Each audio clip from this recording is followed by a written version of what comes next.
जय राधे जय श्याम जय राधे।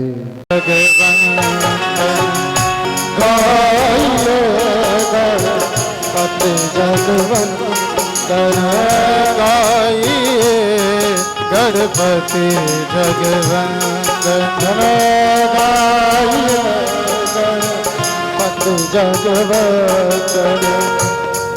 हेलो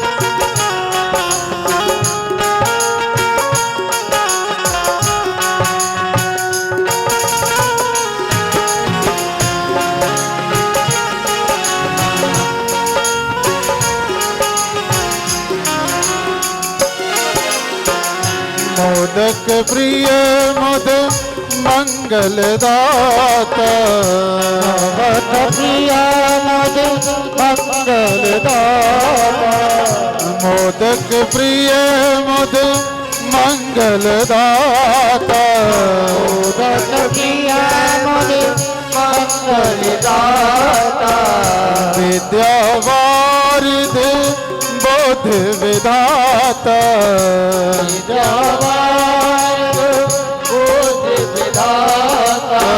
विद्यावारिध बोध विधाता, विद्यावारिध बोध विधाता।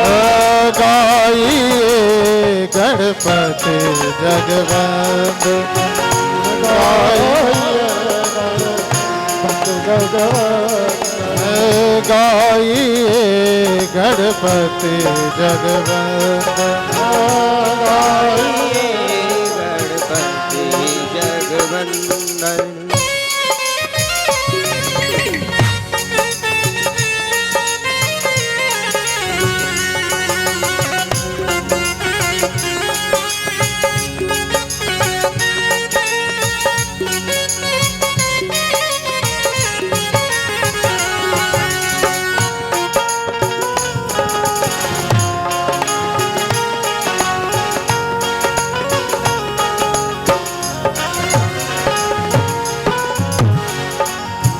मांगत तुलसी दास कर जोरे, तुलसी दास कर जोरे, मांगत तुलसी दास कर जोरे, मांगत तुलसी दास कर जोरे।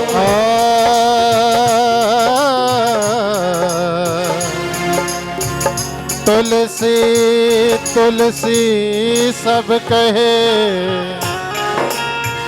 तुलसी बने के घाट, ऐसी कृपा हुई रघुवीर के, बन गए तुलसीदास।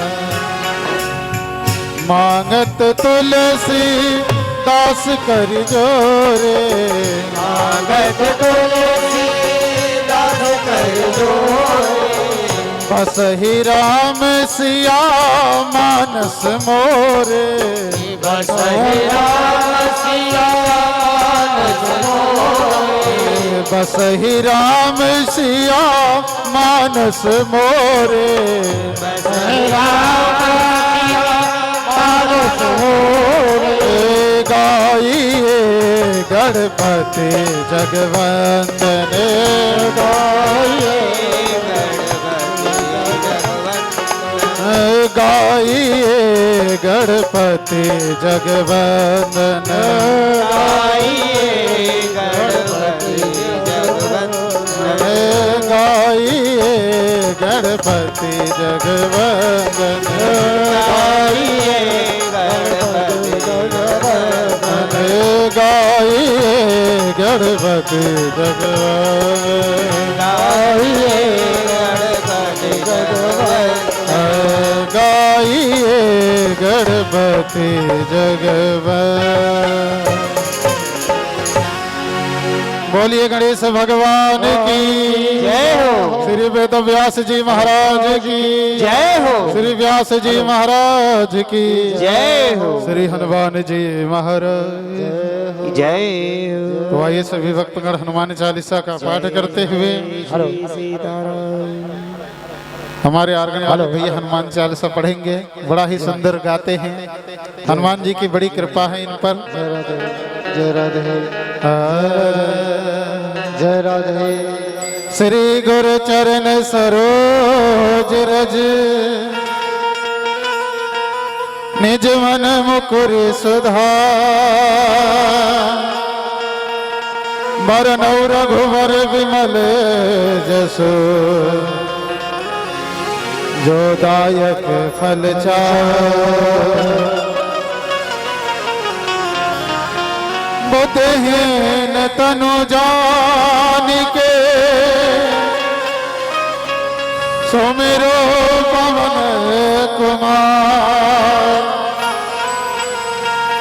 बल बुद्धि विद्या दे वही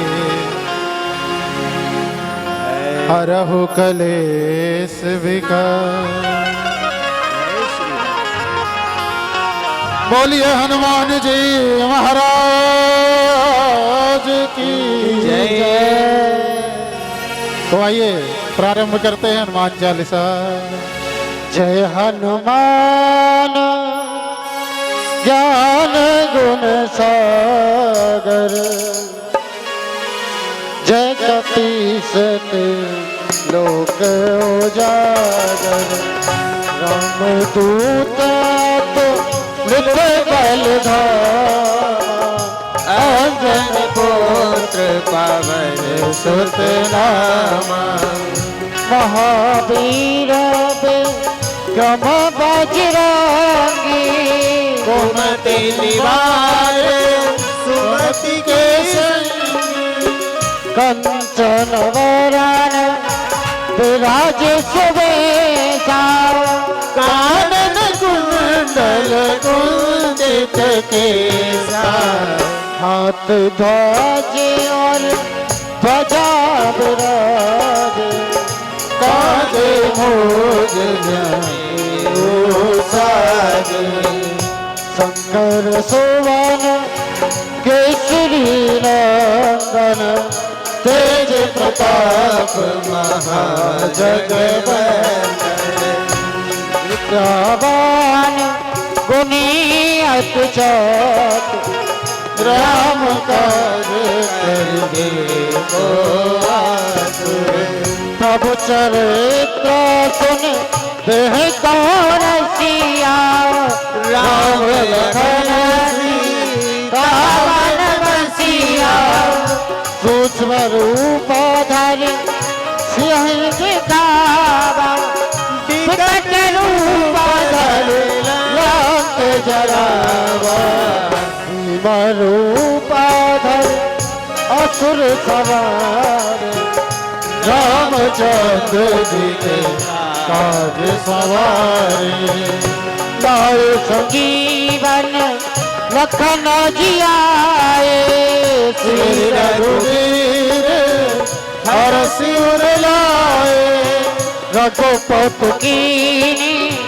बहुत बड़ाई तुम मम प्रिय भर भाई बदन तुम जस अस कैसी लगाई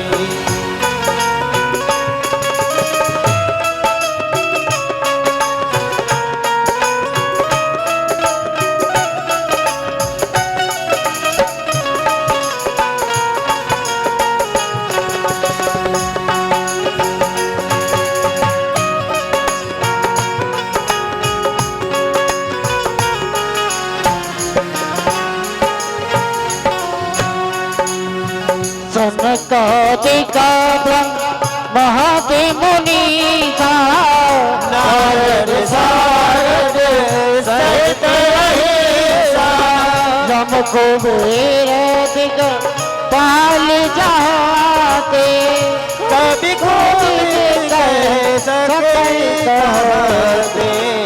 तुम उपकार सुग्रीव दीना, राम बिलाए राजपद दीना, तुमरो मंत्र विभीषण माना, लंकेश्वर भय सब जग जाना, युग सहस्रायो जन परवानो, लियो तारे मधुर फल जानो, प्रभु मुद्रिका मेला मुखवाहे, जलद लावे गए अचिरज नाहि, दुर्गम काज जगत के जे, सुगम अनुग्रह तुम्हारे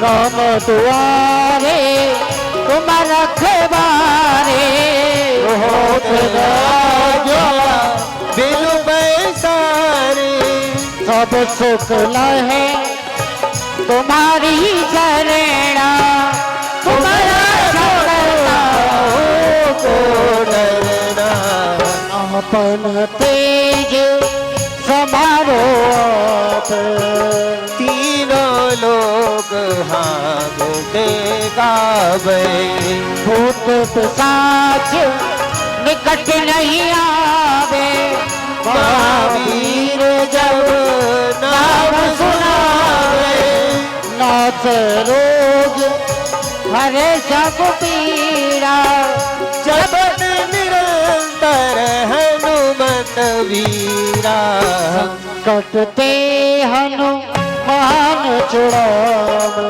हे मन क्रम वचन ध्यान जो लावे, सब पर राम तपस्वी राजा, तेरे काज सकल तुम साजा, और मनोरथ जो कोई लावे, सोई रखते जीवन फल पावे, चारों जुग पर साहब तुम्हारा, आहे पर से जगत उजियारा, साधु संत के तुम रखवारे, असुर निकंदन राम दुलारे, अष्ट सिद्ध नव नित के दाता, असवर दीन जानकी माता,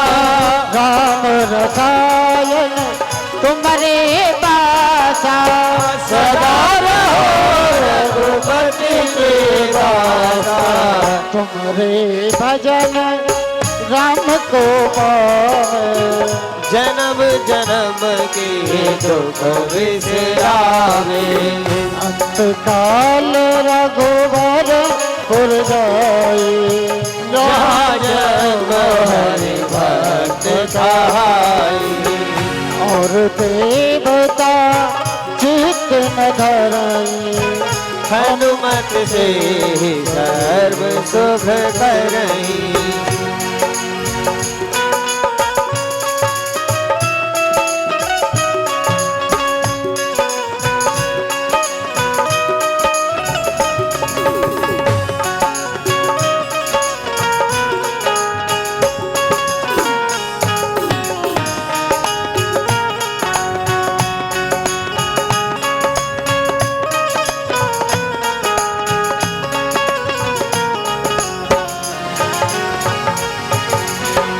संकट कटे मिटे सब पीड़ा, जो सुमरे हनुमत बलवीरा, जय जय जय हनुमान गोसाई, कृपा करो देव की नाई, जो सत बार पाठ कर कोई, छूटे बंद महासुख होई, तो यह पढ़े हनुमान चालीसा, होय सिद्ध साखी गौरीसा, तुलसीदास सदा हर तेरा, कीजे नाथ बंद हृदय मंदिरा। जयनाथ हृदय मम डेरा, पवन तनया संकट हरण, मंगल मूर्ति राम लखन सीता सहित, हृदय बसो सुरभूप।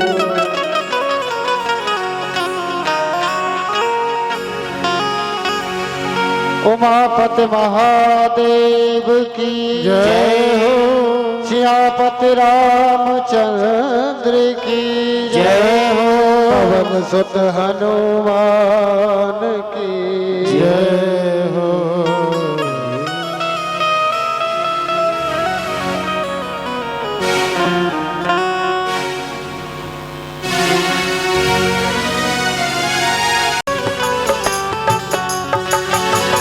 तुझे मिल गया पुजारी, तुझे मिल गया पुजारी, मुझे मिल गया ठिकाना, गुजरात से आ गया है गिरधर पे सर झुकाना।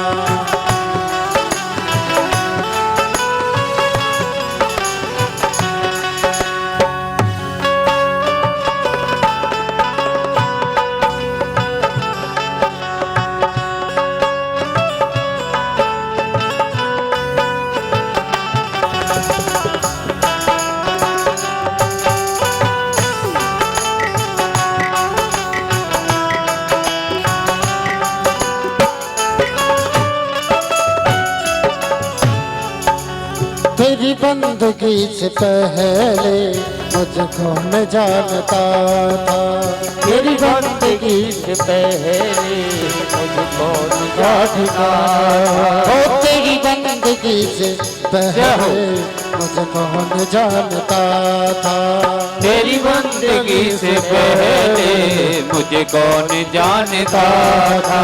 तेरी याद ने बना दी, तेरी याद ने बता दी मेरी जिंदगी फसाना, गुजरात से गया हरी गिरधर पे सर झुकाना। याद आ गया है तेरे दर पे सर झुकाना। तुझे मिल गया पुजारी, तुझे मिल गया पुजारी, मुझे मिल गया ठिकाना, मुझे याद आ गया है तेरे दर पे सर झुकाना झुकाना। मुझे रात आ गया है तेरे दर पे सर झुकाना। यो ताली बजा के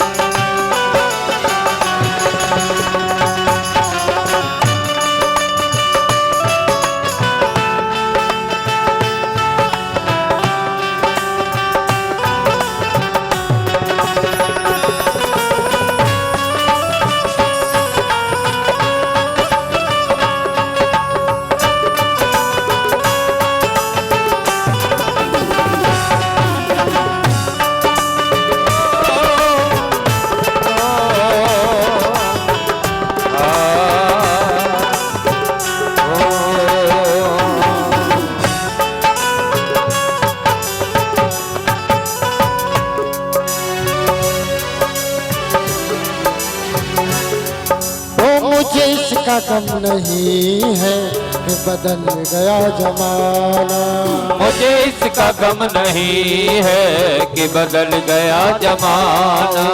मुझे इसका गम नहीं है कि बदल गया जमाना, मुझे इसका गम नहीं है कि बदल गया जमाना।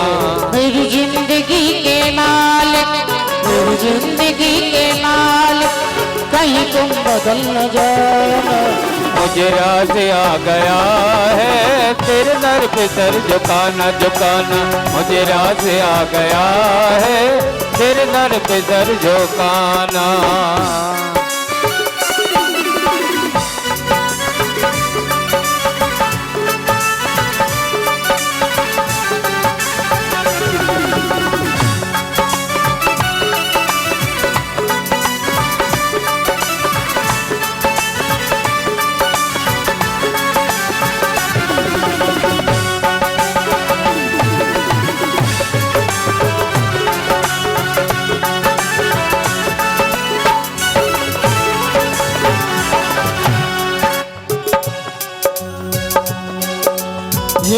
वो सर नहीं है, इसे रख दूं फिर हटा दूं। ये सर वो सर नहीं है, इसे रख दूं फिर हटा दूं। जो बढ़ गए कदम तो, जो बढ़ गए कदम तो आता नहीं हटाना। मुझे रात आ गया है तेरे दर पे सर झुकाना झुकाना। मुझे रात आ गया है तेरे दर पे सर झुकाना। तुझे मिल गया पुजारी, मुझे मिल गया पुजारी, मुझे मिल गया ठिकाना। मुझे रात आ गया है तेरे दर पे सर झुकाना। मुझे रात आ गया है तेरे दर पे सर झुकाना।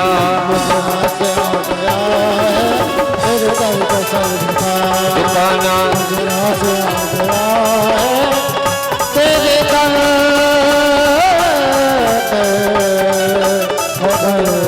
झुकाना।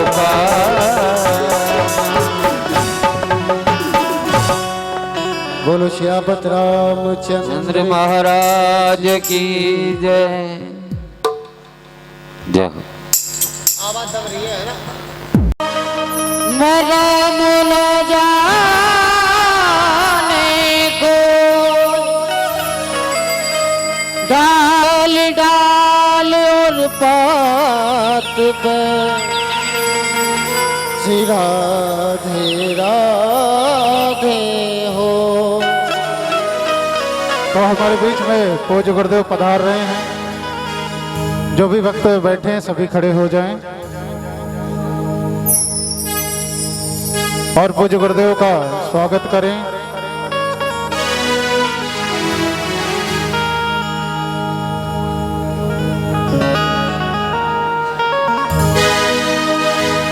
हमारे ब्रज के राजा श्री श्याम राधिके रानी। करम धर्म यह बटे जे बुरी, मुक्ति भरे तहाँ पार।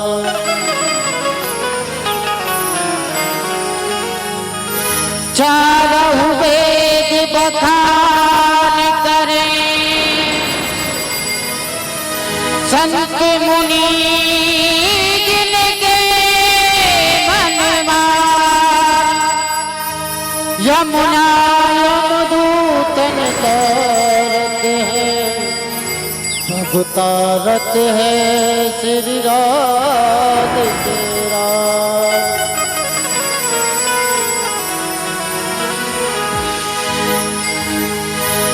और राधे रानी को हमारी श्यामा प्यारी को, राधे रानी को हमारी श्यामा प्यारी को। मिश्री से मिश्री से मिश्री से मीठो नाम हमारी राधे रानी को। मिश्री से मीठो राधे रानी को हमारी श्यामा प्यारी को। राधा रानी को हमारी श्यामा प्यारी को। मिश्री से मीठो श्यामा प्यारी को।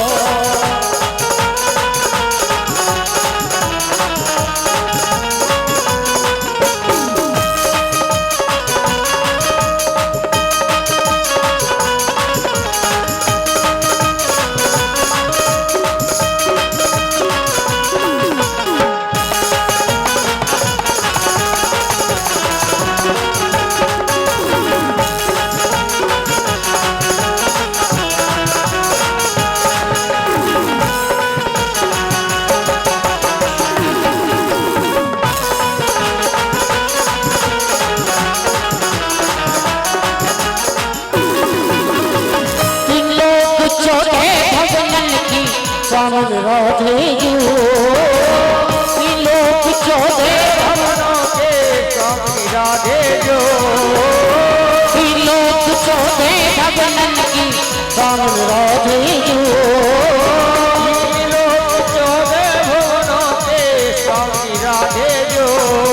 चरणन को चरणन को चरणन को राधे रानी को तेरे से तो राम हमारी राधा रानी को राधे रानी को हमारी जम प्यारी को राधे रानी को हमारी जम प्यारी को श्याम प्यारी का राधे रानी को हमारे श्याम प्यारी को से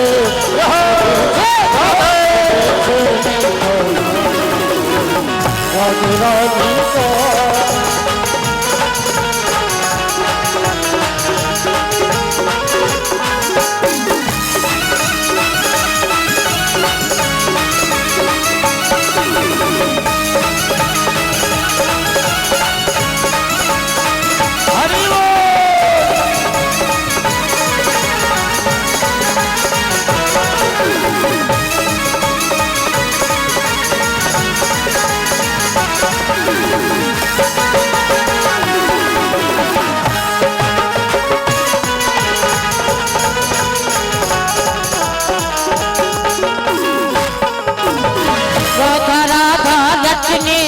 सब सब व्याधा कट जाए राधा राधा रटने से सब भव व्याधा कट जाए राधा राधा रटने से सब भव व्याधा कट जाए राधा राधा रटने से सब भव व्याधा कट जाए दुख दूर चरण को राधे रानी को तेरी तो नाम हमारी राधा रानी को ओ राधे रानी को हमारी जम प्यारी को राधे रानी को हमारे श्याम प्यारी को श्री से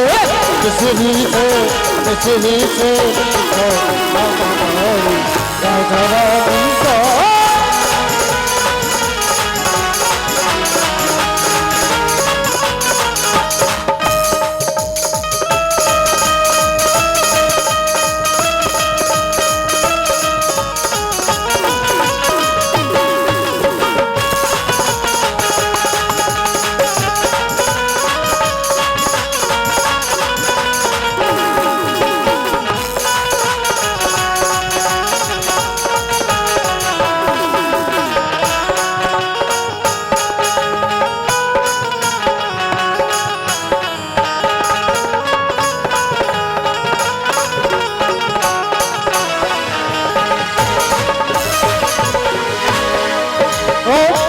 विष्णु शिव शंकर सनकादिक ध्यान धरे ब्रह्मा विष्णु शंकर ध्यान धरे ब्रह्मा विष्णु शिव शंकर सनकादिक ध्यान धरे ब्रह्मा विष्णु शंकर सनकादिक ध्यान धरे गुण गावे तो तारा राधा रानी को श्री से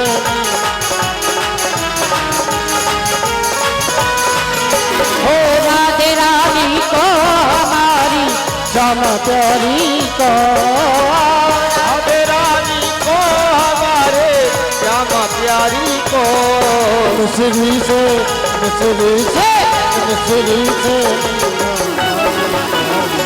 राधा रानी को श्री से राधा रानी को श्री से राधा रानी को श्री से राधा रानी को राधा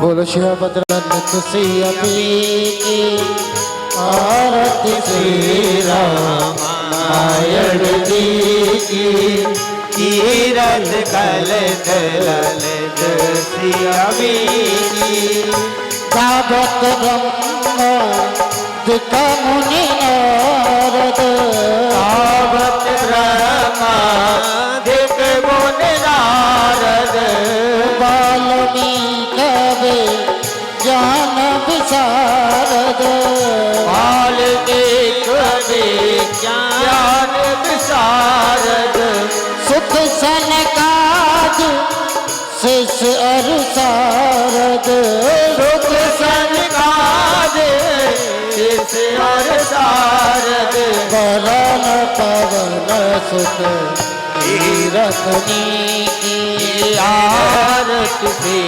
रामायण जी की कीरत कलित ललित सियती कीरत कलित ललित सियपी की गावत वेद पुराण अष्टदश गावत वेद पुराण अष्टदश छो शास्त्र सब ग्रंथन को रस देवदास सब ग्रंथ को रसे मुनि जन धन संतन को सरे बस धन धन सन तन को सरे बस सारा सत्संग जय हो सब ही की आरती रामायण जी की कीरत कलित लित सियपी की कीरत कलित लित सियपी की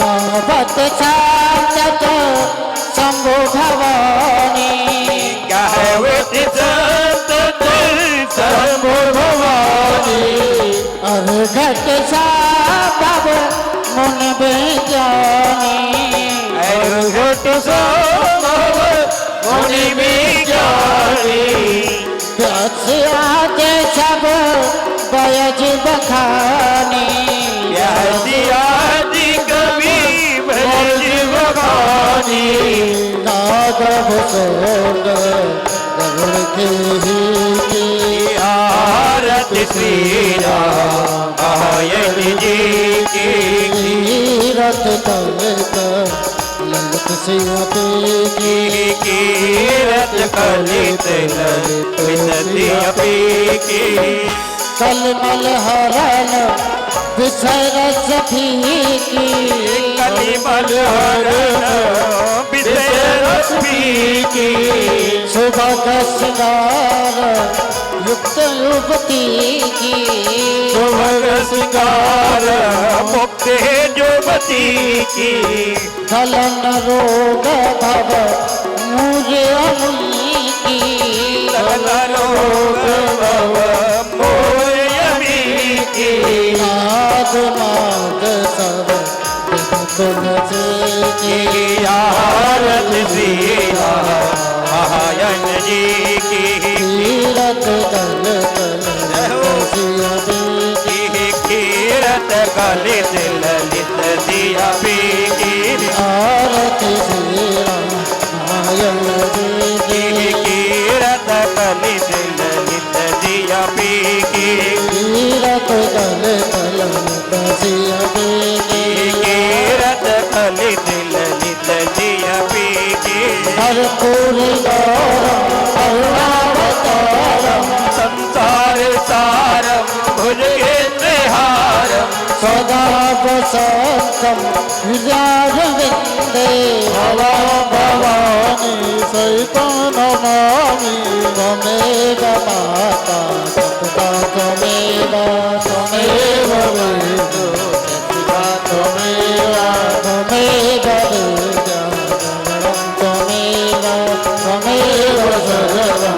मम देवदेव त्वमेव सर्वं मम देवदेव। हरिः ॐ जलेन शीतलीकरणं देवादिवन्दनं महा जय जय जय सीताराम।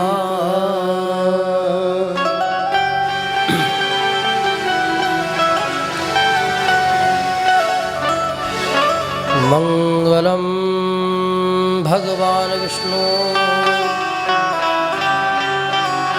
मंगलम गरुड़ध्वजा मंगलम पुंडरीकाक्ष मंगलायतनो हरि।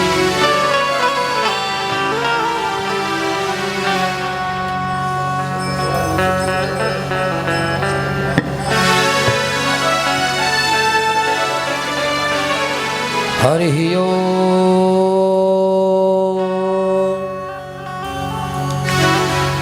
तच्छञ्जोराव्रणीमहे गातुं जज्ञाय गातुं यज्ञपतये देवी स्वस्तिरस्तु नः स्वस्तिर्मानुषेभ्यः ऊर्ध्वं जिगातुर्भेषजम् शन्नो अस्ति द्विपदे सं चतुष्पदेः।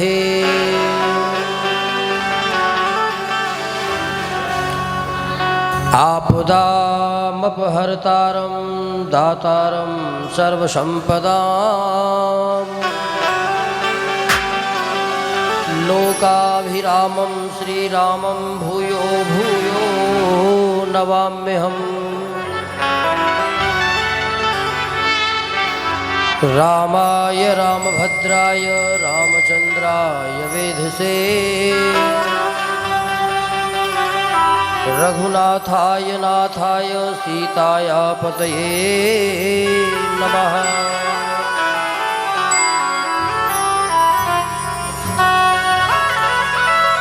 ध्येयं सदा परिभवग्नमविष्टदोहम्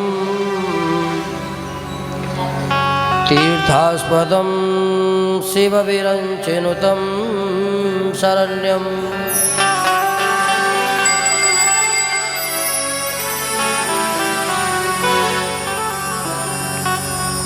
त्यक्त्वा स्वदस्त्यजसुरेप्सितराज्यलक्ष्मीम् धार्मिष्ट आर्यवचसा यदिगादरण्यम् मायामृगं दयित्येप्सितमन्वधावद् वन्दे महापुरुषते चरणारविन्दम्।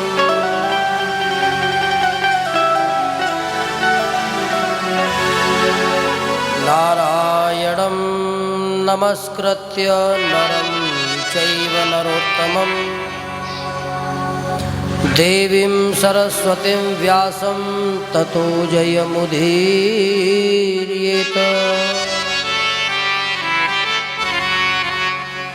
सीतानाथसमारम्भां श्रीरामानन्दारमध्यमाम् अस्मदाचार्यपर्यन्तां वन्दे श्रीगुरुपरम्पराम्।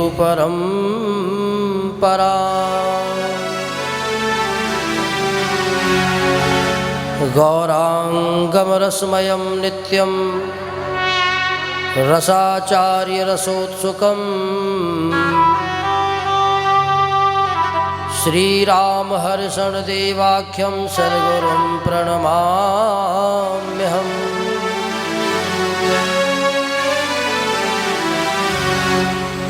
वन्दे देव उमापतिं सुरगुरुं वन्दे जगत्कारणं वन्दे पन्नगभूषणं शशिधरं वन्दे पशूनां पतिं वन्दे सूर्यशशाङ्कवन्निनयनं वन्दे मुकुन्दप्रियं वन्दे भक्तजनाश्रियं च वरदं वन्दे शिवं शङ्करम्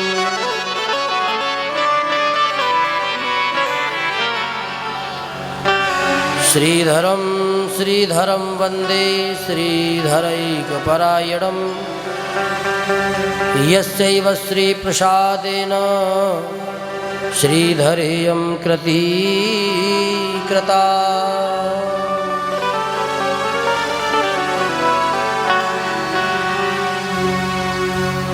मंगलम भगवान विष्णु मंगलम गरुड़ध्वजा मंगलम पुंडरीकाक्ष मंगलायतनो हरि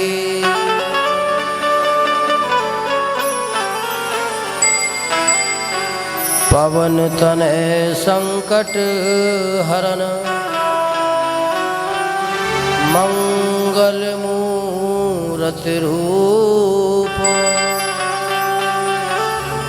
राम लखन सीता सहित हृदय बसौ सुरभूप पूरी सियावल रामचंद्र भगवान की जय। श्री वाल्मीकि जी महाराज की जय हो। पवन सुत हनुमान की जय हो। जय जय सीताराम। आइए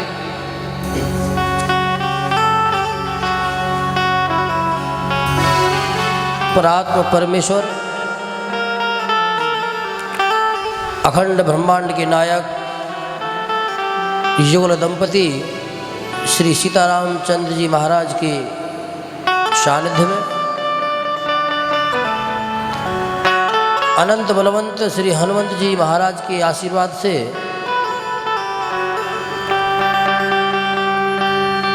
हम सभी अपनी इस युगल दिव्य दंपति का स्मरण करके अपने मन को भगवान के चरणों में लगाएं और कथा में प्रवेश करने से पूर्व कुछ क्षण हम भगवान के दिव्य नाम का संकीर्तन करें और उसके पश्चात हम भगवान की दिव्य कथाओं में प्रवेश करें। आज का जो विशेष प्रसंग है वो भगवान शिव और पार्वती जी के विवाह का प्रसंग है। कल के प्रसंग में आपने श्रवण किया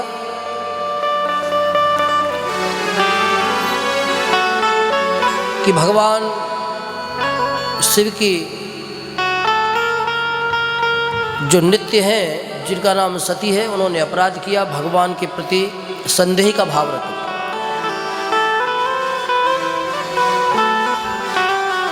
वाल्मीकि मुनि कहते हैं कि हम कितने भी धर्म के कार्य करें, कितने भी लोकाचार के व्यवहार करें, कितने भी तीर्थादियों का सेवन करें,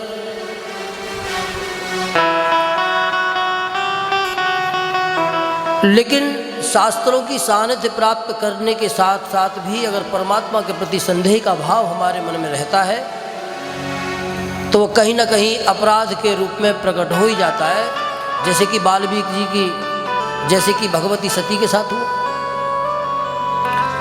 अब देखो भगवती सती नित्य भगवान शंकर के साथ रहती है और भगवान शंकर नित्य राम जी का स्मरण करते हैं। भगवान जब कथा सुनने के लिए गए तो भगवती सती भी गईं, लेकिन जब कुम्भज ऋषि ने जब उनका स्वागत किया, उनके चरणों को पखारा, तो बस इस नैकट्य दोष के कारण भगवती के अंदर संदेह का भाव प्रकट हो गया। उसी का अपराध ये रहा कि वो सीता का रूप लेकर के परीक्षा लेने के लिए गई और परिणाम क्या हुआ कि भगवान शंकर ने उनका त्याग कर दिया। हजारों वर्षों तक महाराज बेचारी अकेली कैलाश पर बैठी बैठी विलाप करती रही, रोती रही, मनी मन घुटती रही, दुखी होती रही। क्यों? क्योंकि भोले बाबा तो केवल आंखें बंद करके भगवान के दिव्य समाधि में लगे हुए और कोई परिवार का था नहीं, क्योंकि भोले बाबा के माता पिता भाई बंधु बहन तो कोई था ही नहीं। इसीलिए मनवाणी को पवित्र करते हुए हम कुछ क्षण भगवान के नाम का संकीर्तन करें और उसके बाद भगवान की दिव्य कथाओं में हम प्रवेश करें। बोलिए सीतारामचंद्र भगवान की।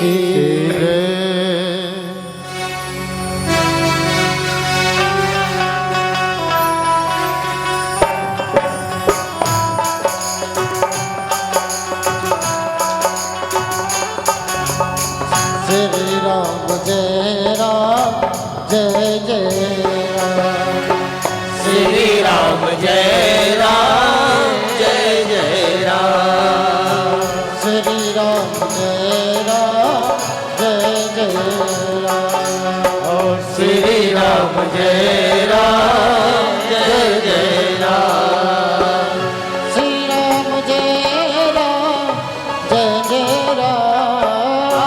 श्री राम जय राम जय जय राम। श्री राम जय राम जय जय राम। श्री राम जय राम जय जय राम। श्री राम जय राम जय जय राम। श्री राम जय राम जय जय राम।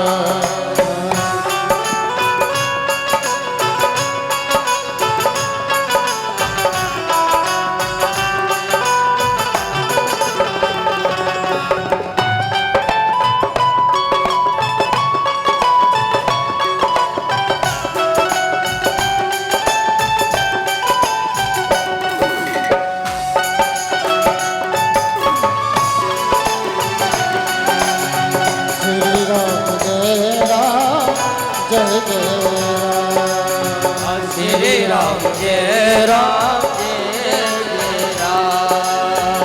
श्री राम जय राम जय जय राम। श्री राम जय राम जय जय राम। श्री राम जय राम जय जय राम। श्री राम जय राम जय जय राम। श्री राम जय राम जय जय राम। श्री राम जय राम जय जय राम। मंगल भवनय मंगल हरि। मंगल भवन मंगल हारी। मंगल भवन मंगल हरि। मंगल भवन मंगल हारी। प्रभु दशरथ अचर बिहारी। प्रभु दशरथ अजर बिहारी।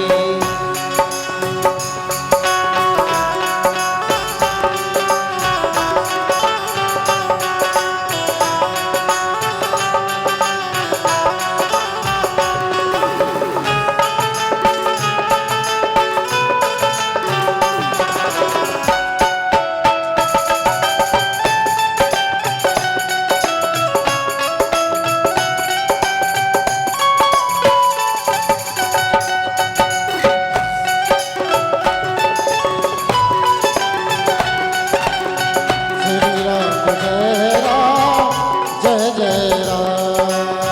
श्री राम जय राम जय जय राम। हर तार श्री राम जय राम जय जय राम। श्री राम जय राम जय जय राम।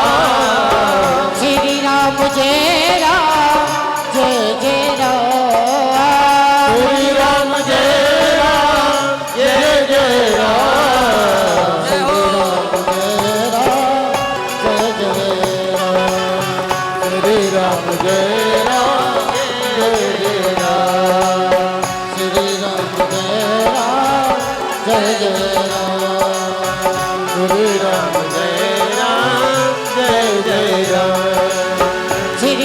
जय राम जय जय राम। श्री राम जय राम जय जय राम। श्री राम जय राम जय जय राम। श्री राम जय राम जय जय राम। बोलो राम राम राम सीता राम राम राम। बोलो राम राम राम सीता राम राम राम। बोलो राम राम राम सीता राम राम राम। बोलो राम राम राम सीता राम राम राम। बोलो राम राम राम सीता राम राम राम। बोलो राम राम राम सीता राम राम राम। राम राम राम सीता राम। सभी बोलेंगे राम राम राम सीता राम राम राम। बोलो राम राम राम सीता राम राम राम। बोलो सीता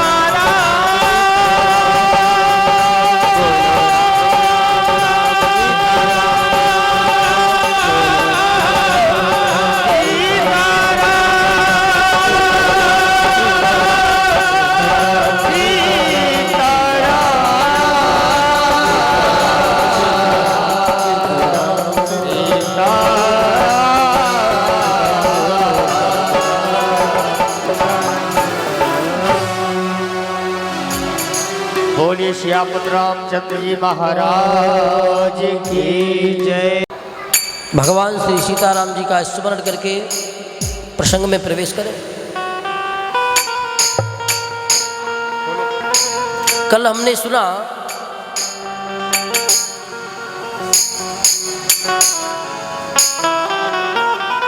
कि भगवान भोलेनाथ के 50 बार मना करने के बाद भी भगवती सती अपने पिता के यहाँ जाने के लिए भोलेनाथ को मनाने लगी।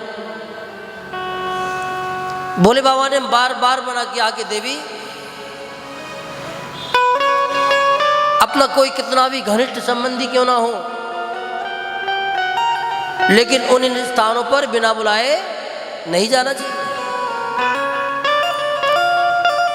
भगवती सती ने कहा कि प्रभु मैं जानती हूं, लेकिन ये तो आप भी जानते हैं कि अपने गुरु के यहाँ पर, अपने मित्र के यहाँ पर है और अपने माता पिता के यहाँ पर बिना बुलाए चले जाओ। भोले बाबा ने कहा कि बिल्कुल ठीक कहा, लेकिन कब? उस स्थिति में जब वहाँ पे तुमसे कोई दोष ना रखता हो, कोई वैर ना रखता। तब भोले बाबा ने भगवती सती को वो सारी बातें बतलाई कि तुम्हारे पिता के स्वागत समारोह में मैं गया था, ब्रह्मा विष्णु के साथ में। जब मैंने भी अपने आसन से जब खड़ा नहीं हुआ तो तुम्हारे पिता ने मुझे बहुत गालियां सुनाई। देवी, उन्होंने इतना इतना मुझसे कहा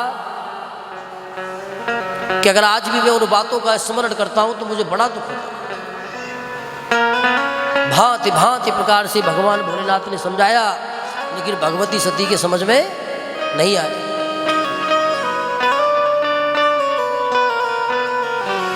बार बार प्रार्थना करने लगी कि प्रभु, अगर छोटी छोटी बातों पर परिवार के संबंध तो खत्म होंगे नहीं।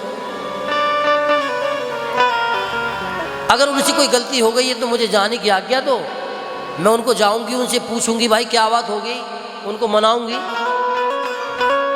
और मैं उनसे निवेदन करूंगी। तो फिर देखना, फिर वो भी आपको आएंगे और आपको मना करके लेकर के जाएंगे। भोले बाबा मन में सती के भाव को देख करके बड़े दुखी हैं, क्योंकि भोले बाबा जानते हैं कि अगर सती प्रयास तो कर रही है जाने का, लेकिन मैं जानता हूं कि अगर ये जाएगी तो इसका हित नहीं होगा, इसको बड़ा दुख होगा। भोलेनाथ ने और बार बार समझाने का प्रयास किया कि देवी, मैं सत्य कहता हूं आपसे कि आप वहां मत जाओ, क्योंकि मुझे स्मरण हो रहा है कि अगर आप वहां गई तो निसंदेह आपका कल्याण नहीं होगा, आपको सुख नहीं मिलेगा। बार बार कहने पर भी जब भगवती सती नहीं मानी, तब भोले बाबा ने कहा कि ठीक है, अब जो तुम्हारे मन में आए सो तुम करो। मैंने कल आपको निवेदन किया था कि भोले बाबा तो आंखें बंद करके बैठ गए कि देवी अब जो तुम्हारे मन में आया सो तुम करें। तो यहाँ पर वाल्मीकि मुनि कहना चाहते हैं कि व्यक्ति को जब तक उसके विश्वास का सूर्य अस्त ना हो जाए तब तक उसको अपने लोगों को मनाने का प्रयास करना चाहिए। लेकिन जब सब कुछ करने पर भी जब बात नहीं बने तब फिर भगवान के ऊपर छोड़ देना चाहिए कि होगा वही जो राम रच रहा था। भोले बाबा ने सोचा कि हमने तो भैया खूब समझाने का प्रयास किया, लेकिन जब नहीं मान रही तो बस आंखें बंद करके बैठ गए कि अब समझ गया कि राम जी की कुछ और ही इच्छा है, अब तो होगा वही जो राम जी चाहेंगे।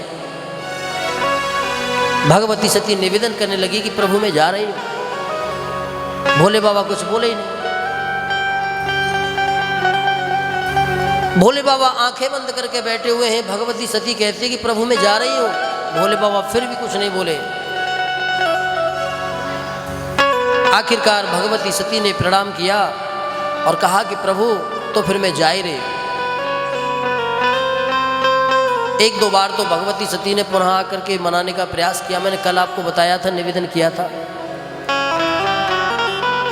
लेकिन जब भगवती सती चली गई तब भगवान ने आंखें खोल करके देखा कि ओहो ये तो चली गई, अब के लौट के आने वाली नहीं है, क्योंकि इन्होंने घर की देहरी को पार कर दिया।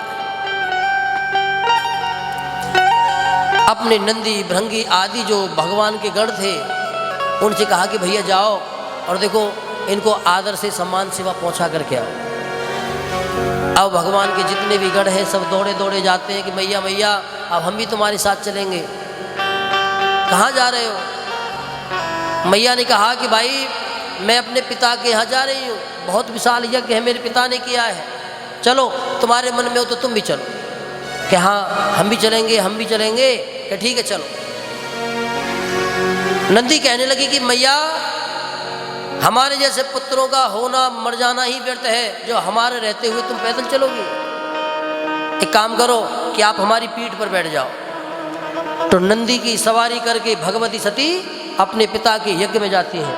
हरिद्वार में बहुत विशाल यज्ञ मंडप बना हुआ है महाराज।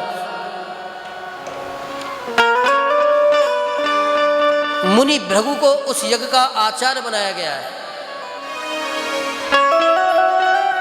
उस यज्ञ की शोभा बड़ी दिव्य है, बड़ी ही निराली है। क्यों? क्योंकि समस्त ब्रह्मांडों के देवता उस यज्ञ में उपस्थित हैं अपना अपना भाग ग्रहण करने के लिए। हम तो देखो कोई कार्य करते हैं, कोई पूजा करते हैं, कोई यज्ञ करते हैं तो देवताओं को बुलाते हैं कि गणपतम आवाहयामि, रुद्र आवाहयामि, लक्ष्मी नारायण आवाहयामि, स्थापयामि, आइए। लेकिन दक्ष प्रजापति का जो यज्ञ है वहां पर सभी देवता उपस्थित हैं अपना भाग ग्रहण करने के लिए। यज्ञ में प्रवेश किया भगवती सती ने तो महाराज जितनी भी बहनें थी उनकी 15 बहनें थी, 16वीं भगवती सती थी। सभी अपने अपने परिवार के साथ में आई थी, अपने अपने पतियों के साथ।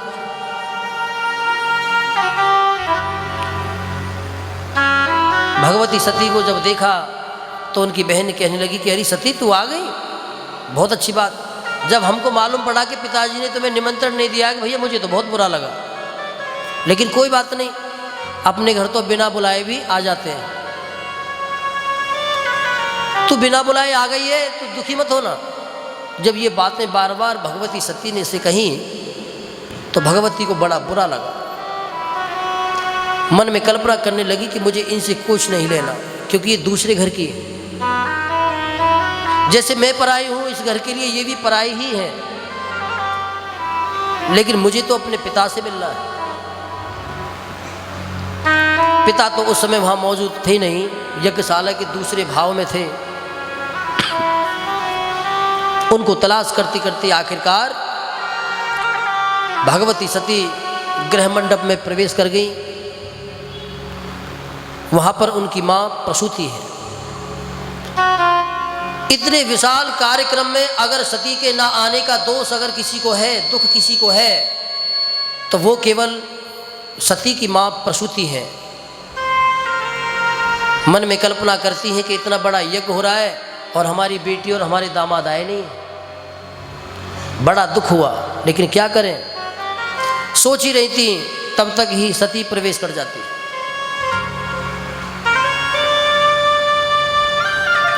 भगवती सती को जब प्रवेश करते हुए देखा तो माता प्रसूति को बड़ा अच्छा लगा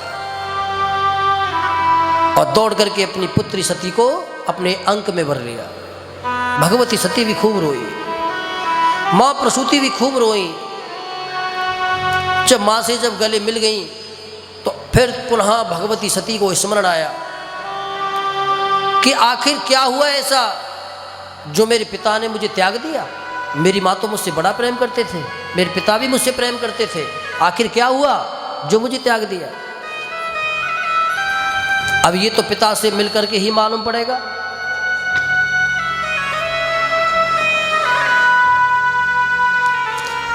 अब जब माता से मिलने के बाद में जब यज्ञशाला की तरफ जब भगवती सती गई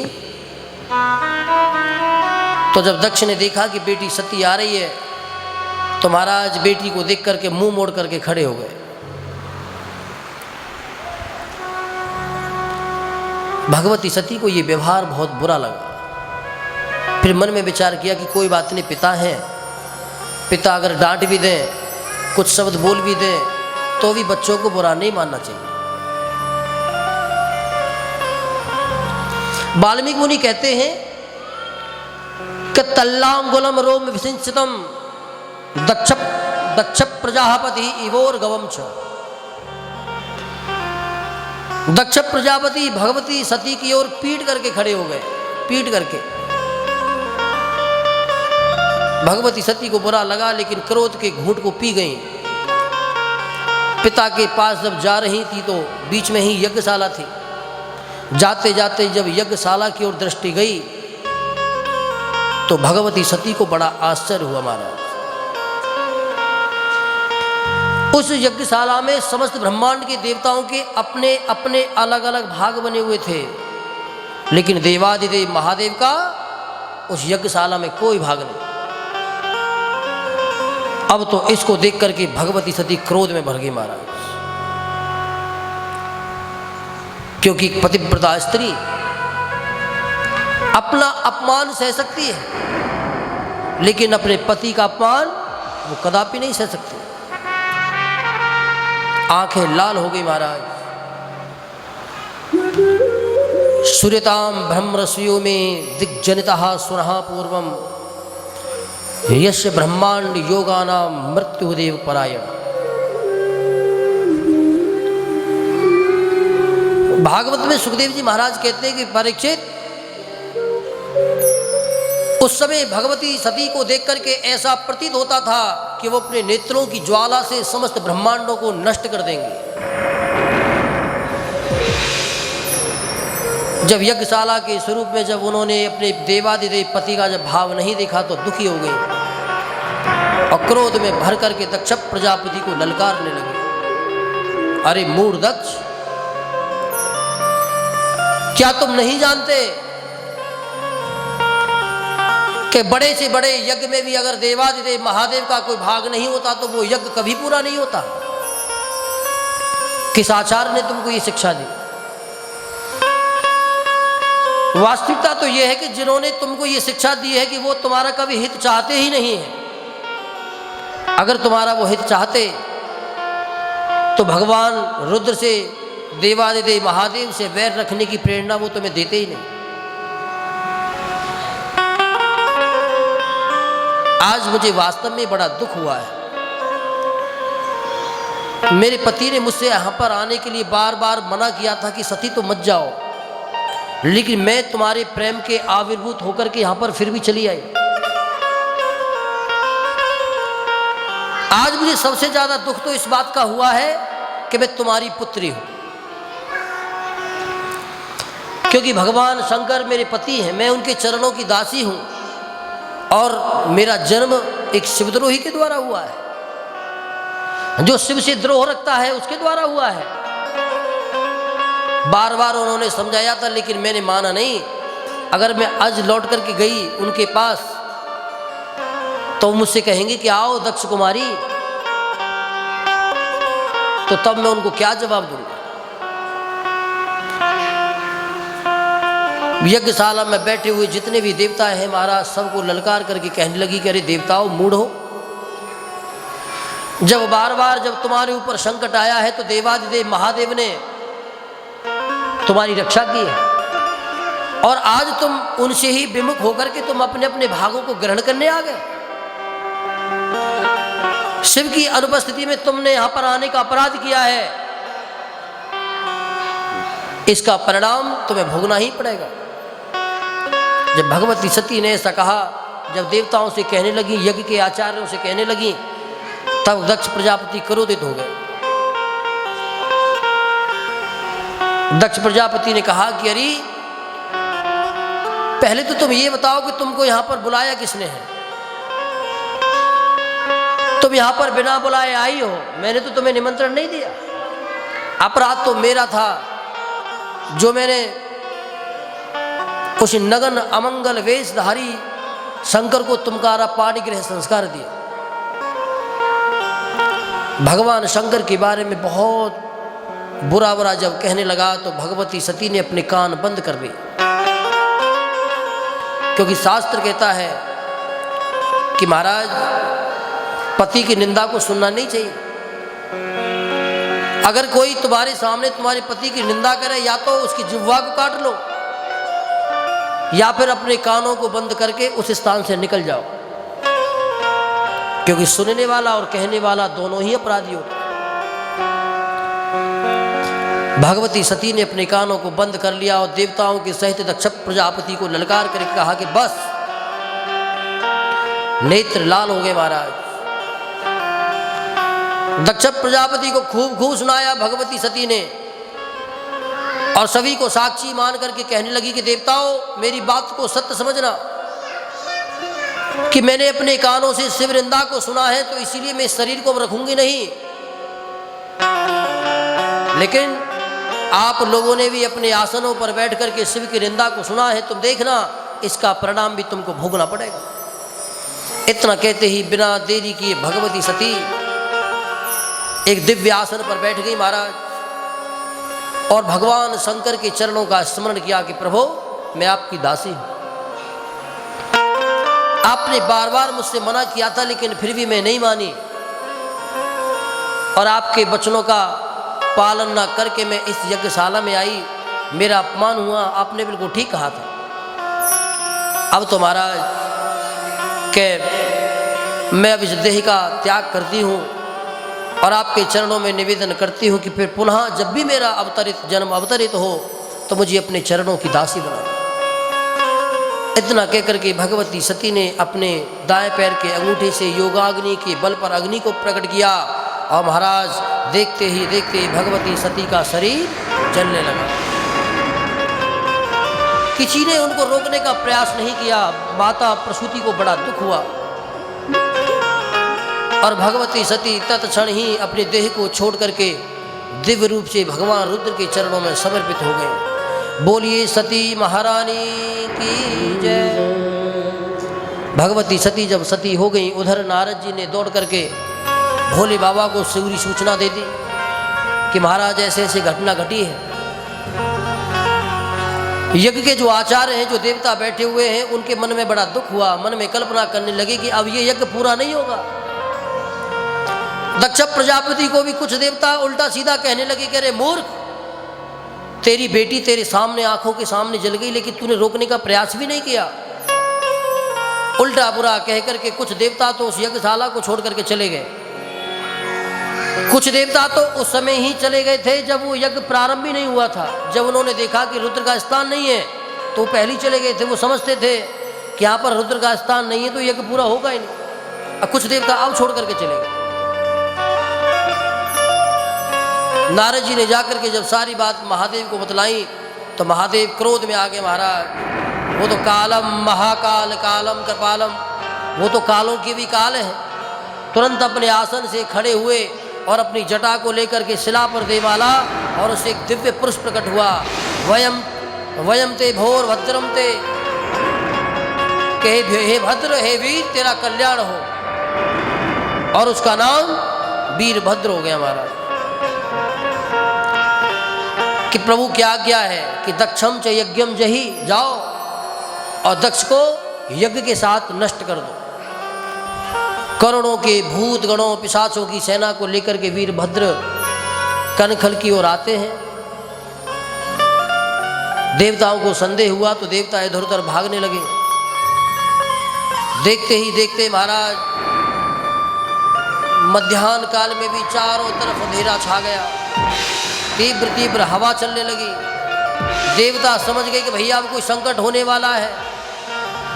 अब उससे ज़्यादा कुछ और कह पाते, समझ पाते, इतनी ही देर में तो यज्ञ की शाला के चारों तरफ हवा के बीच में नरमुंड घूमने लगे महाराज, भूत पिशाच भ्रमण करने लगे। देवता समझ गए कि अब गड़बड़ होने वाला है, भागो यहाँ से। देवता उठ करके जाने लगे तो भगवान रुद्र के जो सेवक हैं वीरभद्र, उन्होंने अपने सैनिकों को आदेश दिया कि कोई भागने ना पावे, पकड़ लो सब। जितने भी थे वहां पर सबको पकड़ लिया गया महाराज। वीरभद्र ने आकर के सारी यज्ञशाला को तहस नहस कर दिया। जितने भी भूत पिशाचे यज्ञशाला में घुस गए, यज्ञशाला की बल्लियों को उखाड़ उखाड़ करके फेंकने लगे। यज्ञ कुंडों में घुस करके अग्नि को बंद कर दिया। कुछ भूत प्रेत भंडारे में घुस गए जहां भोजनालय चल रहा था, सारे भोजन की व्यवस्था चौपट कर दी महाराज। अब कुछ भूत प्रेत भोजन के बने हुए पात्रों में घुस गए, कुछ रायते में घुस करके गोते लगा रहे, हर हर महादेव, सब कुछ तहस नहस कर दिया। क्षण मात्र में इतना बढ़िया प्रपंच का जो स्थान था वो नष्ट कर दिया। उधर जब दक्ष प्रजापति ने भागने का प्रयास किया तो वीरभद्र ने उसको पकड़ लिया। अब देखो वीरभद्र को मारने का कई बार वीरभद्र ने मारने का कई बार प्रयास किया लेकिन मार नहीं पाए। उसकी गर्दन को काटने का प्रयास किया लेकिन काट नहीं पाए। फिर अपता यस्य बलि नाम, कि जैसे बलि दी जाती है यज्ञ में उसको मोड़ करके, उसी प्रकार उसकी छाती पर बैठ गए और उसकी गर्दन को पकड़ करके घुमा दिया और तब जाकर के उसका अंत हुआ मारा। और भोलेनाथ का ध्यान करके वो सर यज्ञ कुंड में स्वाहा। जितने भी देवता थे सब देवताओं को पकड़ लिया। जितने भी साधु संत थे जब हंस रहे थे भगवती सती भोलेनाथ के अपमान पर, तो सबको दंड मिला। भृगु मुनि की दाढ़ी उखाड़ दी गई, पूषा के दांत तोड़ दिए गए। सभी देवता अपने अपने भागों को क्षतिग्रस्त होकर के, घायल होकर के भगवान ब्रह्मा जी की शरण में गए। ब्रह्मा जी सबको लेकर के भगवान भोलेनाथ की शरण में गए। ये प्रसंग में अंत तो गुत्वा ये होता है कि ब्रह्मा जी सबसे पहले भगवान भोलेनाथ के पास में गए, उनको प्रणाम किया, क्षमा याचना करी और तब देखा कि अनुकूल हैं तो सब देवताओं को बुला लिया। देवताओं ने भगवान भोलेनाथ से प्रार्थना करी कि प्रभु हमसे अपराध हुआ है जो हम उस यज्ञ में गए थे तो हम अपना अपना भाग लेने के लिए, लेकिन अपना भाग तो मिला नहीं बल्कि अपना ही भाग दे करके आ रहे हैं। ब्रह्मा जी ने सिफारिश लगा दी, प्रणाम किया कि प्रभु अब आप इनके ऊपर दया करो, इनसे अपराध हुआ है। भोले बाबा प्रसन्न हो गए। भोले बाबा ने भृगु मुनि से कहा कि बाबा अपराध तो तुमने किया है तो दंड मिलेगा, पूरी दाढ़ी तो मिलेगी नहीं, तुम्हारी दाढ़ी खुड़ गई है तो क्या करें कि थोड़ी सी दाढ़ी मिल जाएगी, बस इसी से काम चलाओ। पूषा से कहा कि तुम अपने मित्र के मुख से भोजन ग्रहण करोगे, तो इसलिए पूषा जो देवता है वो अपने मित्र देवता के मुख से ही भोजन ग्रहण करते हैं। तब सभी देवताओं ने निवेदन किया कि प्रभु अब जब आप प्रसन्न हो ही गए हो तो चलो उस यज्ञ को पूरा कर दो, जो यज्ञ अधूरा रह गया है। भोले बाबा ने कहा कि भैया जब उस यज्ञ में हमारा कोई भागी नहीं है तो फिर हम क्यों जाएं। अब तो सभी देवता प्रसन्न होकर के बोले कि प्रभु आज के बाद यज्ञ में जो भी भाग शेष रहेगा वो केवल आपका ही भाग रहेगा। इसलिए आज भी यज्ञ में जो शेष साकल्य रह जाता है वो भगवान भोलेनाथ का ही भाग होता है। सभी देवता पुनः उस स्थान पर पहुंचे। भगवान रुद्र प्रसन्न हो गए, प्रकट हो गए, कहा कि भैया यजमान को बुलाओ। यजमान को बुलाओ। अब सबने कहा कि महाराज यजमान का धड़ तो ये पड़ा और इसका जो सर है वो हवन कुंड में स्वाहा हो गया। भोले बाबा को अपने ससुर पर दया आ गई और उनसे कहा कि भैया जाओ और तुम्हें जो भी जीव मिले उसके सर को लेकर के आओ।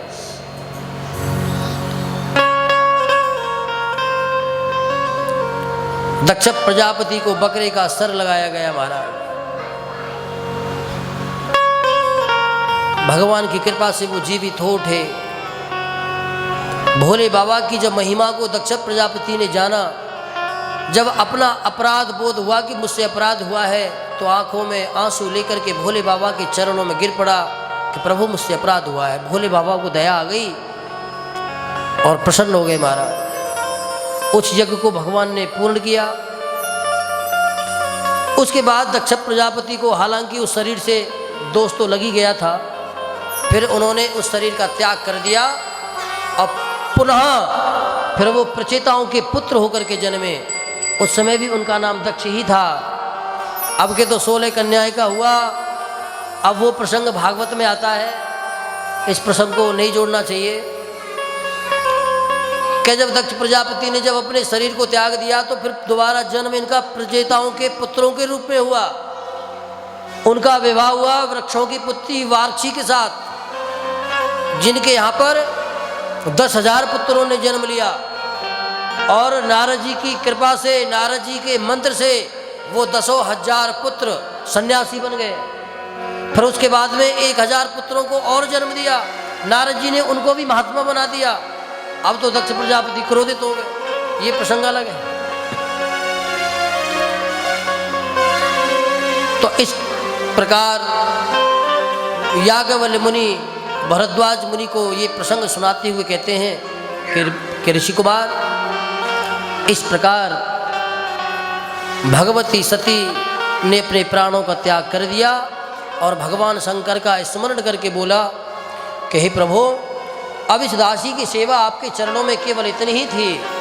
अब मेरे बंधन को स्वीकार करें, मेरा पुनः जन्म होगा तो मैं आपके चरणों की ही दासी बनूंगी। याज्ञवल्क्य मुनि कहते हैं कि यही सती है जो सती ने अग्नि का जो देह धारण कर लिया, जो मृत्यु को प्राप्त हो गई। इनका अगला जन्म हिमाचल की पुत्री पार्वती के रूप में प्रकट हुआ। बोल शंकर भगवान की जय, बोलिए सीता रामचंद्र भगवान की जय। तो आइए कुछ क्षण हम भगवान के नाम का संकीर्तन कर लें और उसके बाद भगवती पार्वती की दिव्य कथा में हम प्रवेश करेंगे। आज का प्रसंग भगवती पार्वती के विवाह का तो प्रसंग है ही, उसके बाद भी भगवान के दिव्य अवतारों के हेतु का भी वर्णन की कथा ही आज भी होगी। नारद मोह और भी कई प्रसंग हैं जिनका बड़ा दिव्य भाव से वाल्मीकि रामायण की 7 की पद्धति को लेते हुए इन भावों का वर्णन किया जाएगा। बोलिए सीता रामचंद्र भगवान की जय।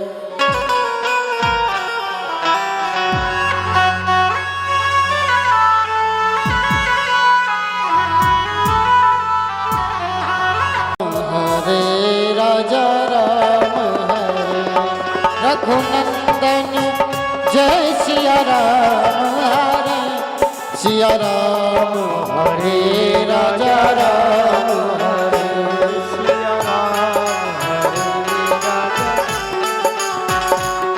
सिया राम हरे राजा राम हरे सिया राम हरे राजा राम हरे रघुनंदन जय सिया राम हरे रघुनंदन जय सिया राम हरे सिया राम हरे राजा राम हरे सिया राम हरे राजा राम हरे सिया राम हरे राजा राम हरे सिया राम।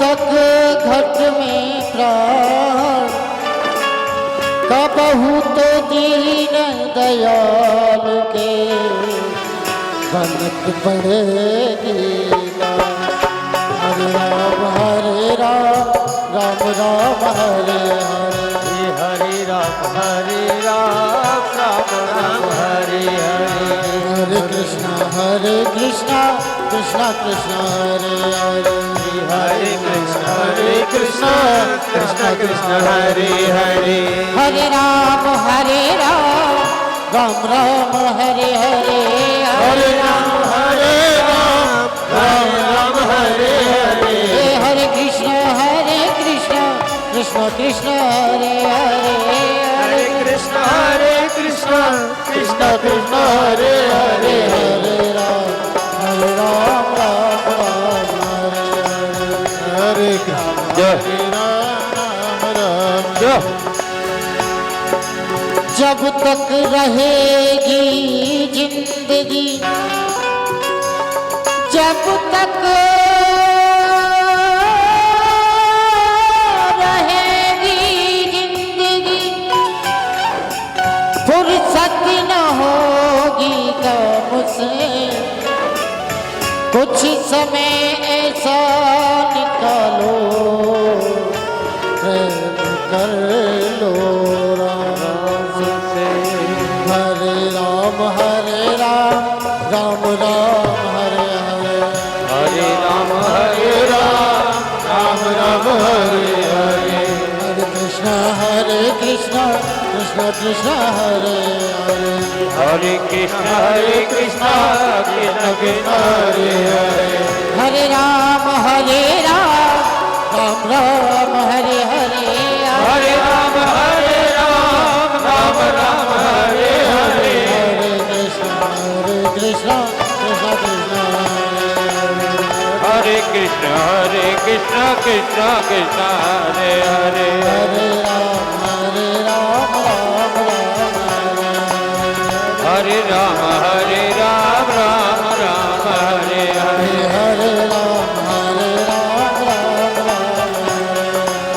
हरे राम हरे राम राम हरे हरे हरे कृष्णा कृष्णा हरे हरे राजा रामचंद्र की जय हो यज्ञे हम यज्ञ योक्तार मति वेगस्य प्रस्थिताः यज्ञ भागेन यज्ञ भोक्ता यज्ञ नारायण स्मृति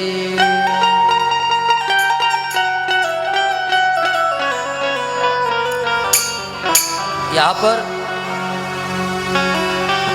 कविराज श्री वाल्मीकि जी महाराज यज्ञ का वर्णन करते हैं कि यज्ञ क्या है।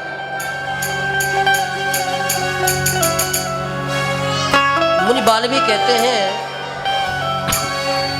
कि उपरिष्टात् क्षीरेण यज्ञ भागदाक चाप गाड़या कि यज्ञ स्वयं भगवान नारायण है। चाहे आप देवी का यज्ञ करो, चाहे आप लक्ष्मी को प्राप्ति के लिए करो, चाहे गणेश जी का करो, चाहे भगवान शंकर का करो, कुछ भी करो आप, लेकिन उस यज्ञ के जो भोक्ता हैं वो भगवान नारायण ही हैं। वाल्मीकि मुनि कहते हैं कि संपूज्य भाव युक्तेन यस्य पूर्ण यज्ञ विधि एव च, कि जो सज्ञ भाव से जो यज्ञ किया जाएगा, जो लोक कल्याण के लिए भाव से किया जाएगा, भगवान नारायण उस यज्ञ के रक्षक हैं। भगवान नारायण उस यज्ञ के रक्षक हैं। लेकिन यशस्व वृष्टेन नौरिवासित, वाल्मीकि जी कहते हैं कि जो लोक अमंगल के लिए किया जाएगा। अब कहोगे कि लोक अमंगल के लिए यज्ञ कौन सा किया जाता है? हाँ, होता है ना। मेघनाथ ने किया था नहीं किया था? है, अरे बोल तो दो। मेघनाथ ने यज्ञ किया था लोक अमंगल के लिए, क्योंकि अगर वो उस यज्ञ को पूरा कर देता तो फिर वो मारा नहीं जाता। अब ये तो आप जानते हो कि वो कितना बड़ा संत था, दुष्ट था, बदमाश था बड़ा। तो भगवान की प्रेरणा से ही हनुमान जी वहां गए और उसको नष्ट किया।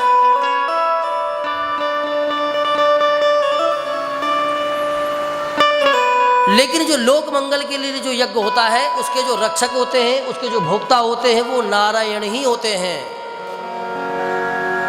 इसीलिए वाल्मीकि मुनि कहते हैं कि यस्य कर्मम समाग्रही पुण्यबंधेन जगाम स महाकपि नतु तस्यांग वेगेन सोन्माद इव लक्ष्यसे,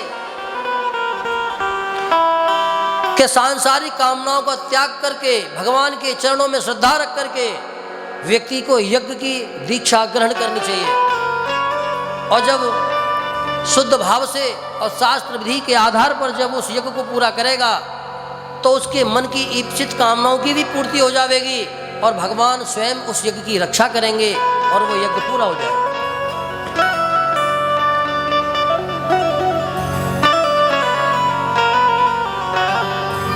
याज्ञवल्क्य मुनि कहते हैं कि मुनि भरद्वाज,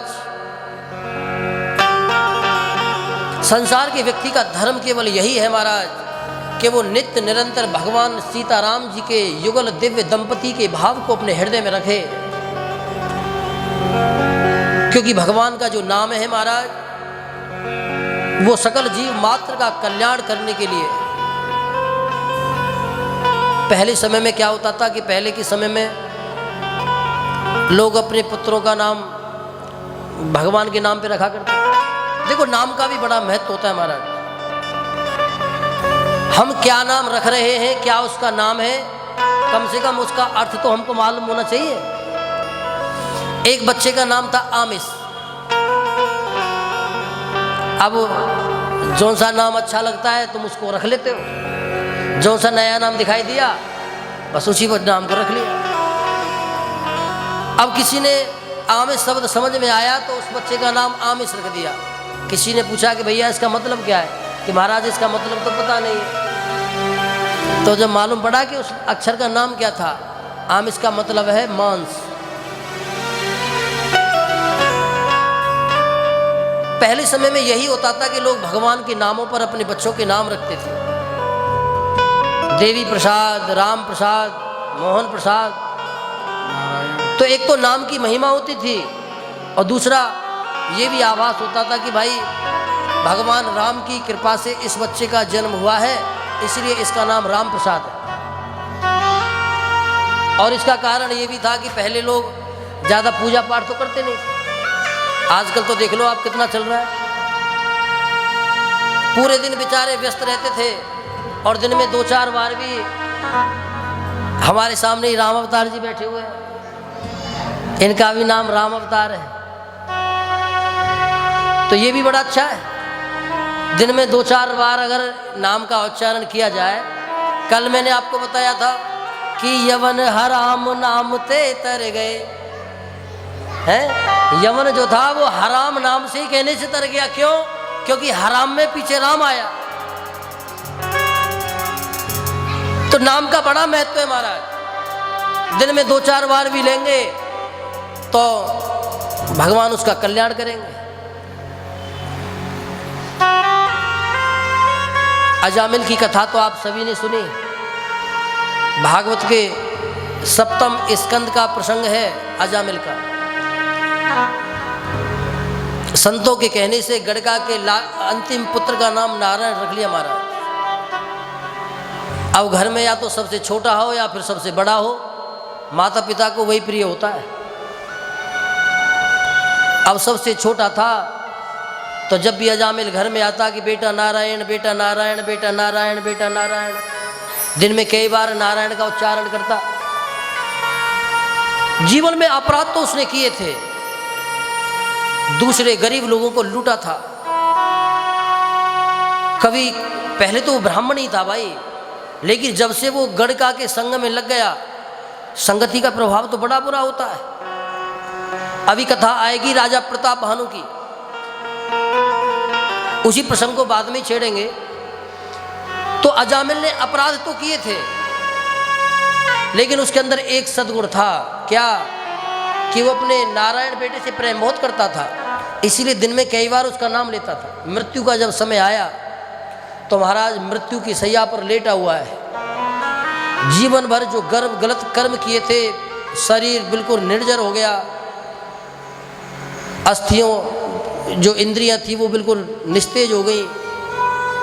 अंत समय में यम के दूत उसको लेने के लिए आए, और जब उसने यम के दूतों के भयानक स्वरूप को जब अजामिल ने जब देखा तो भयभीत हो गया, हमारा डर गया।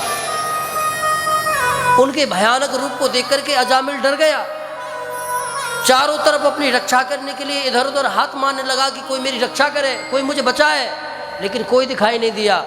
तब केवल पुत्र नारायण ही दिखाई दिया, जो थोड़ी दूर पर दूरे क्रीड़ा नकासक्तम पुत्रम नारायण हुयम, जो बॉल से खेल रहा था कि बेटे नारायण मेरी रक्षा करो, बेटे नारायण। वृद्धावस्था थी, आवाज निकल भी नहीं रही थी। तो देखो अपने संसार के जो पुत्र है नारायण, उसको आवाज दिया, लेकिन वो तो आया नहीं। लेकिन अंत समय पर जिह्वा पर भगवान का नाम आने से उस नारायण के सेवक पहले आकर के खड़े हो गए और यम के दूतों को वहां से भगा दिया, और बस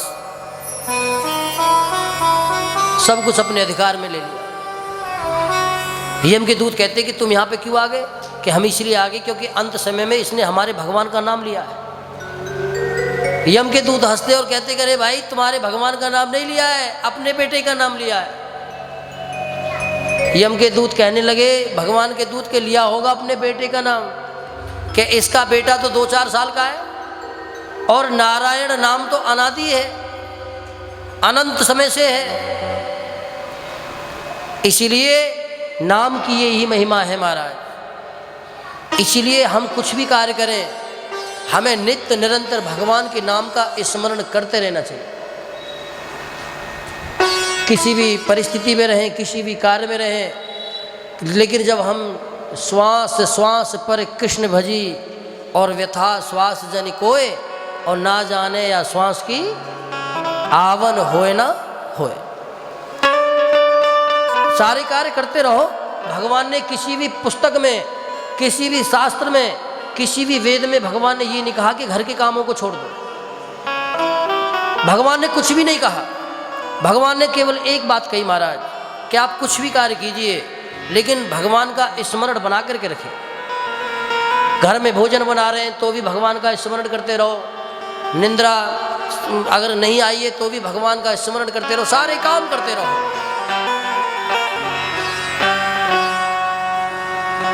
जब हमारा होमवर्क पूरा होगा ना, जब हमारा होमवर्क पूरा होगा तो महाराज फिर हमको भय ही नहीं है किसी बात का, कि फिर तो हमारी मृत्यु किसी भी क्षण आ जाए। क्योंकि जब नित्य निरंतर हम भगवान के नाम का स्मरण करेंगे तो फिर मृत्यु किसी भी क्षण आ जाए तो फिर तो हमारा कल्याण ही होगा, ये निसंदेह सत्य है। लेकिन कब तक? जब तक हम भगवान का स्मरण नहीं कर रहे। हमें ये नहीं सोचना चाहिए कि भगवान का भजन करने के लिए हमको बूढ़ा होना है, ऐसा नहीं है। ऐसा हम सोचते हैं, लेकिन मृत्यु की कोई उम्र नहीं होती। जरूरी नहीं कि मृत्यु को आने के लिए वृद्ध होना ही जरूरी है, युवावस्था में भी चले जाते हैं। युवा की छोड़िए आप, बालपन में भी मृत्यु हो जाती है, उसकी भी छोड़िए, माता के गर्भ में भी बच्चे की मृत्यु हो जाती है। इसीलिए महाराज दिन प्रतिदिन, क्षण प्रतिक्षण, जैसे कि एक कट्टे में रेत भरा हुआ है और उसमें छेद लग जाए तो वो नित्य निरंतर बालू उसमें से निकलती रहती है, लेकिन प्रतीत नहीं होती। उसी प्रकार हमारी अवस्था क्षण प्रतिक्षण व्यतीत होती चली जा रही है, नष्ट होती चली जा रही है, लेकिन हमें उसका आभास नहीं है। हमें अपने जीवन की बहुत सी तारीखें याद हैं। बताओ, शादी की सालगिरह भी याद होगी, बच्चे का जन्मदिन भी याद होगा, मकान में गृह प्रवेश कब किया वो भी याद होगा। जरा बताओ कि बूढ़े कौन सी उम्र में हुए, कौन सी तारीख को हुए? कोई बता सकता है? कोई बता सकता है कि बूढ़े कौन सी उम्र में तारीख को हुए? कोई नहीं जानता। क्यों? क्योंकि जरा ने कब आकर के हमारा दरवाजा खटखटा दिया। जरा कौन है? यही तो काल की बहन है। जरा आकर के पहले इस महल को कमजोर बनाती है। भागवत का प्रसंग आपने सुना होगा, पुरंजनोपाख्यान। ये महल है हमारा, ये 9 दरवाजे का महल है। हमारे शरीर में 9 दरवाजे हैं। नवद्वारे पुरे देही। अब ये 9 दरवाजा बड़ा सुंदर है महाराज महल। चंडवेग ने घुसने का प्रयास किया लेकिन नहीं घुस पाया। तब जरा को भेजा कि जाओ और इसको कमजोर बनाओ। अब कमजोर हो करके बिल्कुल बूढ़ा हो गया, बाल सफेद हो गए, आंखों की रोशनी चली गई महाराज। जो 5 फन का सांप रक्षा करता था वो भी निस्तेज हो गया। और जब देख लिया कि सब अनुकूल है, तब जाकर के काल ने हमला कर दिया। इसीलिए क्षण प्रतिक्षण ये उम्र हमारी निकलती चली जा रही है। हमें नित्य निरंतर भगवान के नाम का स्मरण करना चाहिए। बोलिए सीतारामचंद्र भगवान की चली जा रही है उम्र धीरे धीरे, चली जा रही है उम्र धीरे धीरे, चली जा रही है उम्र धीरे धीरे। पल पल यू आठों पहर धीरे धीरे, पल पल यू आठों पहर धीरे धीरे, चली जा रही है उम्र धीरे धीरे, चली जा रही है उम्र धीरे धीरे। पल पल यू आठों पहर धीरे धीरे, पल पल यू आठों पहर धीरे धीरे, चली जा रही है उम्र धीरे धीरे।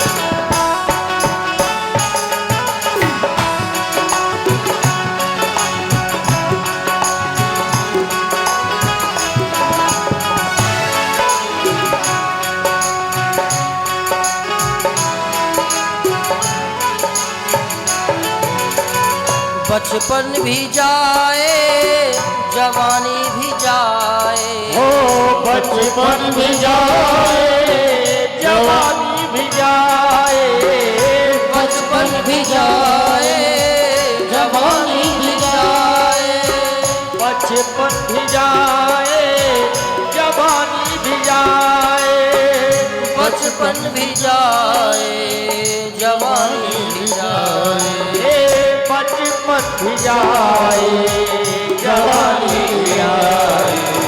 झुकेगी तुम्हारी कमर धीरे धीरे, झुकेगी तुम्हारी कमर धीरे धीरे, चली जा रही है उम्र धीरे धीरे, चली जा रही है उम्र धीरे धीरे।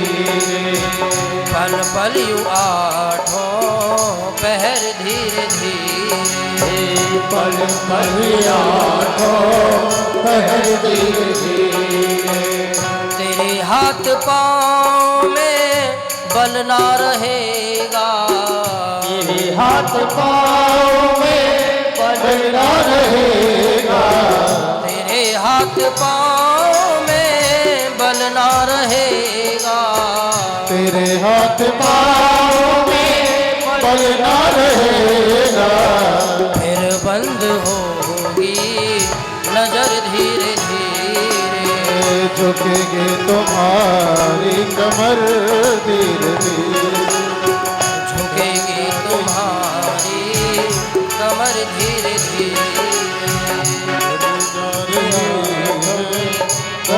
धीरे धीरे चली जा रही है उम्र धीरे धीरे चली जा रही है उमर धीरे धीरे पल पल यू आठों पहर धीरे धीरे पल पल आठों पहर धीरे धीरे चली जा रही है उम्र धीरे धीरे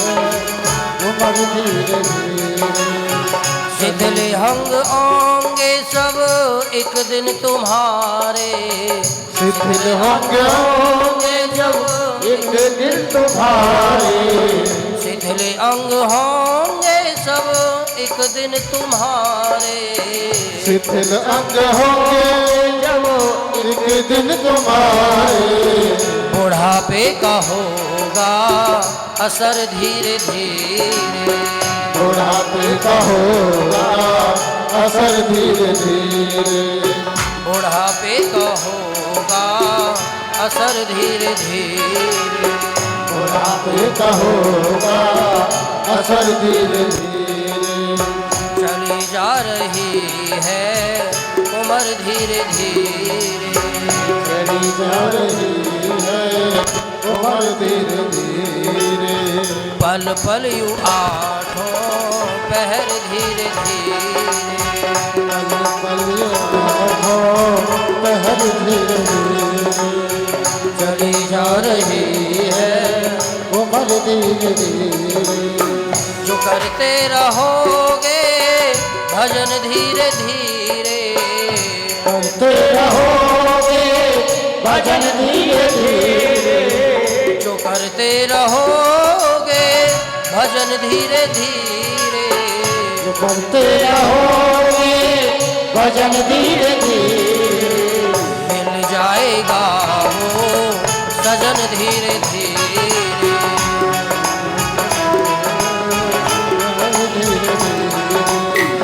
मिल जाएगा वो सजन धीरे धीरे पहर धीरे धीरे चली जा रही है उम्र धीरे धीरे चली जा रही है उमर धीरे धीरे चली जा रही है उम्र धीरे धीरे चली जा रही है उम्र धीरे धीरे पल पल उम्र धीरे धीरे बोलो श्री रामचंद्र भगवान की जय। बलवंत हनुमान